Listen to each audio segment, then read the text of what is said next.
मरुदगणों की उत्पत्ति, भिन्न भिन्न समुदायों के राजाओं तथा 14 मनवंतरों का वर्णन। पद्म पुराण। भीष्म जी ने पूछा, ब्राह्मण, दिति के पुत्र मरुदगणों की उत्पत्ति किस प्रकार हुई? वे देवताओं के प्रिय कैसे हो गए? देवता तो दैत्यों के शत्रु हैं। फिर उनके साथ मरुदगणों की मैत्री क्यों संभव हुई? पुलस्त्य जी ने कहा, भीष्म, पहले देवासुर संग्राम में भगवान श्री विष्णु और देवताओं के द्वारा अपने पुत्र पौत्रों के मारे जाने पर दिति को बड़ा शोक हुआ। वे आर्त होकर परम उत्तम भूलोक में आए और सरस्वती के तट पर पुष्कर नाम के शुभ एवं महान तीर्थ में रहकर सूर्य देव की आराधना करने लगी। उन्होंने बड़ी उग्र तपस्या की। दैत्य माता दिति ऋषियों के नियमों का पालन करती और फल खाकर रहती थी। वे कच्छप, चंद्रायण आदि कठोर व्रतों के पालन द्वारा तपस्या करने लगी। जरा और शोक से व्याकुल होकर उन्होंने 100 वर्षों से कुछ अधिक काल तक तप किया। उसके बाद वशिष्ठ आदि महर्षियों से पूछा, मुनिवरों, क्या कोई ऐसा भी व्रत है जो मेरे पुत्र शोक को नष्ट करने वाला तथा इहलोक और परलोक में भी सौभाग्य रूप फल प्रदान करने वाला हो? यदि हो तो बताइए। वशिष्ठ आदि महर्षियों ने ज्येष्ठ की पूर्णिमा का व्रत बताया तथा दिति ने भी उस व्रत का सांगोपांग वर्णन सुनकर उसका यथावत अनुष्ठान किया। इस व्रत के महात्म्य से प्रभावित होकर कश्यप जी बड़ी प्रसन्नता के साथ दिति के आश्रम पर आए। दिति का शरीर तपस्या से कठोर हो गया था, किंतु कश्यप जी ने उन्हें पुनः रूप और लावण्य से युक्त कर दिया और उनसे वर मांगने का अनुरोध किया। तब दिति ने वर मांगते हुए कहा, भगवन, मैं इंद्र का वध करने के लिए एक ऐसे पुत्र की याचना करती हूँ जो समृद्धिशाली, अत्यंत तेजस्वी तथा समस्त देवताओं का संहार करने वाला हो। कश्यप ने कहा, शुभे, मैं तुम्हें इंद्र का घातक एवं बलिष्ठ पुत्र प्रदान करूंगा। तत्पश्चात कश्यप ने दिति के उदर में गर्भ स्थापित किया और कहा, देवी, तुम्हें 100 वर्षों तक इसी तपोवन में रहकर इस गर्भ की रक्षा के लिए यत्न करना चाहिए। गर्भिणी को संध्या के समय भोजन नहीं करना चाहिए तथा वृक्ष की जड़ के पास ना तो कभी जाना चाहिए और ना ठहरना ही चाहिए।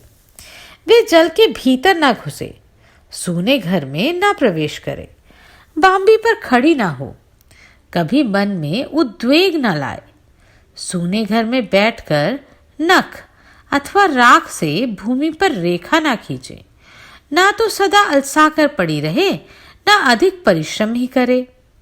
भूसी, कोयले, राख, हड्डी और खपड़े पर ना बैठे, लोगों से कलह करना छोड़ दे, अंगड़ाई ना ले, बाल खोलकर खड़ी ना हो और कभी भी अपवित्र ना रहे। उत्तर की ओर अथवा नीचे सिर करके कभी ना सोए। नंगी होकर, उद्वेग में पड़कर और बिना पैर धोए भी शयन करना मना है। अमंगल युक्त वचन मुंह से ना निकाले, अधिक हंसी मजाक ना करे, गुरुजनों के साथ सदा आदर का बर्ताव करे, मांगलिक कार्यों में लगी रहे, सर्वोषधियों से युक्त जल के द्वारा स्नान करे, अपनी रक्षा का प्रबंध करे, गुरुजनों की सेवा करे और वाणी से सबका सत्कार करती रहे, स्वामी के प्रिय और हित में तत्पर रहकर सदा प्रसन्न मुखी बनी रहे, किसी भी अवस्था में कभी पति की निंदा ना करे। यह कहकर कश्यप जी सब प्राणियों के देखते देखते वहां से अंतर्ध्यान हो गए। तदनंतर पति की बातें सुनकर दिति विधि पूर्वक उनका पालन करने लगी। इससे इंद्र को बड़ा भय हुआ। वे देवलोक छोड़कर दिति के पास आए और उनकी सेवा की इच्छा से वहां रहने लगे। इंद्र का भाव विपरीत था। वे दिति का छिद्र ढूंढ रहे थे। बाहर से तो उनका मुख प्रसन्न था, किंतु भीतर से वे भय के मारे विकल थे। वे ऊपर से ऐसा भाव जताते थे मानो दिति के कार्य और अभिप्राय को जानते ही ना हो, परंतु वास्तव में अपना काम बनाना चाहते थे। तदनंतर जब 100 वर्ष की समाप्ति में 3 ही दिन शेष थे, तब दिति को बड़ी प्रसन्नता हुई। वे अपने को कृतार्थ मानने लगी तथा उनका हृदय विस्मय विमुग्ध रहने लगा। उस दिन वे पैर धोना भूल गईं और बाल खुले हुए ही रखकर सो गईं।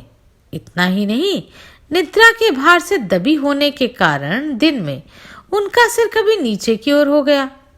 यह अवसर पाकर शचीपति इंद्र दिति के गर्भ में प्रवेश कर गए और अपने वज्र के द्वारा उन्होंने उस गर्भस्थ बालक के 7 टुकड़े कर डाले। तब वे 7 टुकड़े सूर्य के समान तेजस्वी 7 कुमारों के रूप में परिणत हो गए और रोने लगे। उस समय दानव शत्रु इंद्र ने उन्हें रोने से मना किया तथा पुनः उनमें से एक एक के 7 टुकड़े कर दिए। इस प्रकार 49 कुमारों के रूप में होकर वे जोर जोर से रोने लगे। तब इंद्र ने मारुद्रध्वम, मत रो, ऐसा कहकर उन्हें बारंबार रोने से रोका और मन ही मन सोचा कि ये बालक धर्म और ब्रह्मा जी के प्रभाव से पुनः जीवित हो गए हैं। इस पुण्य के योग से ही इन्हें जीवन मिला है। ऐसा जानकर वे इस निश्चय पर पहुंचे कि पौर्णमासी व्रत का फल है। निश्चय ही इस व्रत का अथवा ब्रह्मा जी की पूजा का यह परिणाम है कि वज्र से मारे जाने पर भी इनका विनाश नहीं हुआ। ये एक से अनेक हो गए, फिर भी उदर की रक्षा हो रही है। इसमें संदेह नहीं, ये अवध्य है, इसलिए देवता हो जाएं। जब ये रो रहे हैं उस समय मैंने इन गर्भ के बालकों को मारुद्र कहकर चुप कराया, इसलिए ये मरुत नाम से प्रसिद्ध होकर कल्याण के भागी बने। ऐसा विचार कर इंद्र ने दिति से कहा, माँ, मेरा अपराध क्षमा करो। मैंने अर्थशास्त्र का सहारा लेकर यह दुष्कर्म किया है। इस प्रकार बारंबार कहकर उन्होंने दिति को प्रसन्न किया और मरुदगणों को देवताओं के समान बना दिया। तत्पश्चात देवराज ने पुत्रों सहित दिति को विमान पर बिठाया और उनको साथ लेकर वह स्वर्ग चले गए। मरुद्रगण यज्ञ भाग के अधिकारी हुए। उन्होंने असुरों से मेल नहीं किया, इसलिए वे देवताओं के प्रिय हुए। ब्राह्मण, आपने आदि सर्ग और प्रतिसर्ग का विस्तार के साथ वर्णन किया। अब जिनके जो स्वामी हो उनका वर्णन कीजिए। पुलस्त्य जी बोले, राजन, जब पृथु इस पृथ्वी के संपूर्ण राज्य पर अभिषिक्त होकर सबके राजा हुए, उस समय ब्रह्मा जी ने चंद्रमा को अन्न, ब्राह्मण, व्रत और तपस्या का अधिपति बनाया। हिरण्यगर्भ को नक्षत्र, तारे, पक्षी, वृक्ष, झाड़ी और लता आदि का स्वामी बनाया। वरुण को जल का, कुबेर को धन का, विष्णु को आदित्यों का और अग्नि को वसुओं का अधिपति बनाया। दक्ष को प्रजापतियों का, इंद्र को देवताओं का, प्रहलाद को दैत्यों और दानवों का, यमराज को पितरों का, शूलपाणी भगवान शंकर को पिशाच, राक्षस, पशु, भूत, यक्ष और वेतालों का, हिमालय को पर्वतों का, समुद्र को नदियों का, चित्ररथ को गंधर्व, विद्याधर और किन्नरों का, भयंकर पराक्रमी वासुकी को नागों का, तक्षक को सर्पों का, गजराज ऐरावत को दिग्गजों का, गरुड़ को पक्षियों का, उच्चैश्रवा को घोड़ों का, सिंह को मृगों का और सांड को गौओं का तथा पलक्ष अर्थात पाकड़ को संपूर्ण वनस्पतियों का अधीश्वर बनाया। इस प्रकार पूर्व काल में ब्रह्मा जी ने इन सभी अधिपतियों को भिन्न भिन्न वर्ग के राजपद पर अभिषिक्त किया। कौरव नंदन पहले स्वयंभू मनवंतर में याम्य नाम से प्रसिद्ध देवता थे। मरीचि आदि मुनि भी सप्तऋषि माने जाते थे। आघ्रिग, अग्निबाहु, विभु, सवन, ज्योतिष्मान, द्वितीमान, हव्य, मेधा, मेधातिथि और वसु, ये 10 स्वयंभुवु मनु के पुत्र थे जिन्होंने अपने वंश का विस्तार किया। ये प्रतिसर्ग की दृष्टि करके परम पद को प्राप्त हुए। यह स्वयंभू मनवंतर का वर्णन हुआ। इसके बाद स्वरोचिष मनवंतर आया। स्वरोचिष मनु के 4 पुत्र हुए जो देवताओं के समान तेजस्वी थे। उनके नाम हैं नभ, नभस्य, प्रसूति और भावन। इनमें से भावन अपनी कीर्ति का विस्तार करने वाला है। दत्तात्रेय, अत्रि, च्यवन, स्तंभ, प्राण, कश्यप तथा बृहस्पति, ये 7 सप्तऋषि हुए। उस समय तुषित नाम के देवता थे। हविंद्र, सुकृत, मूर्ति, आप और ज्योतिरथ, ये वशिष्ठ के 5 पुत्र ही स्वारोचिष मनवंतर में प्रजापति थे। इसके बाद औतम मनवंतर का वर्णन करूंगा। तीसरे मनु का नाम था औतमी।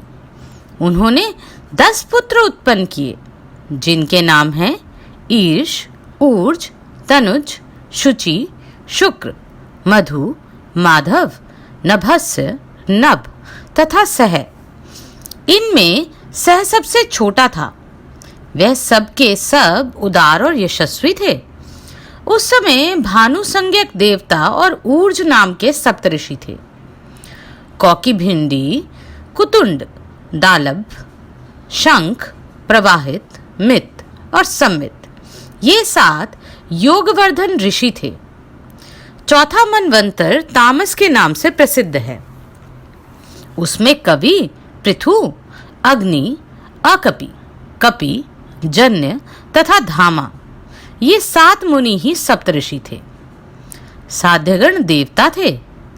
अकल्मष, तपोधनवा, तपोमूल, तपोधन, तपोराशि, तपस्य, सुतपस्य, परंतप, तपोभागी और तपोयोगी, ये 10 तामस मनु के पुत्र थे जो धर्म और सदाचार में तत्पर तथा अपने वंश का विस्तार करने वाले थे।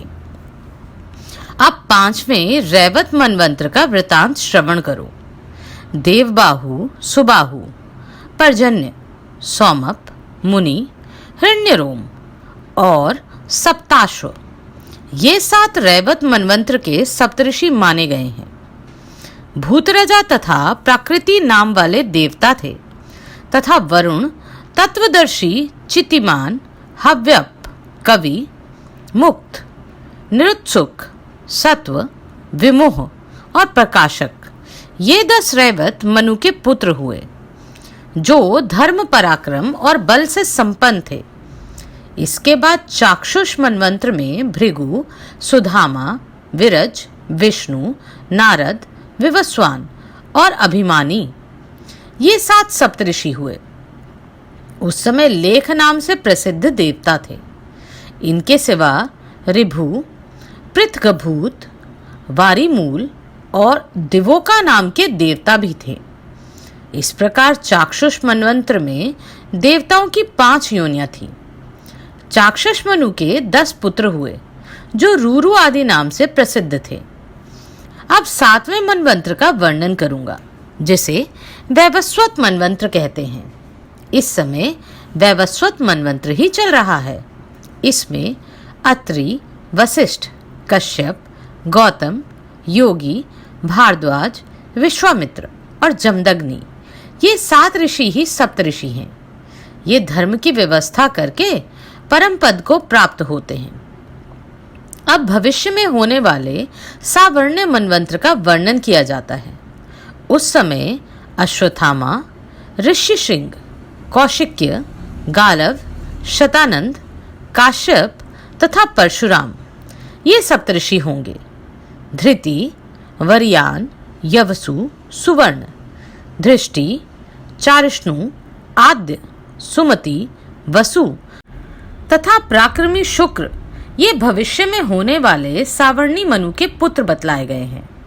इसके सिवा रौच्य आदि दूसरे दूसरे मनुओं के भी नाम आते हैं।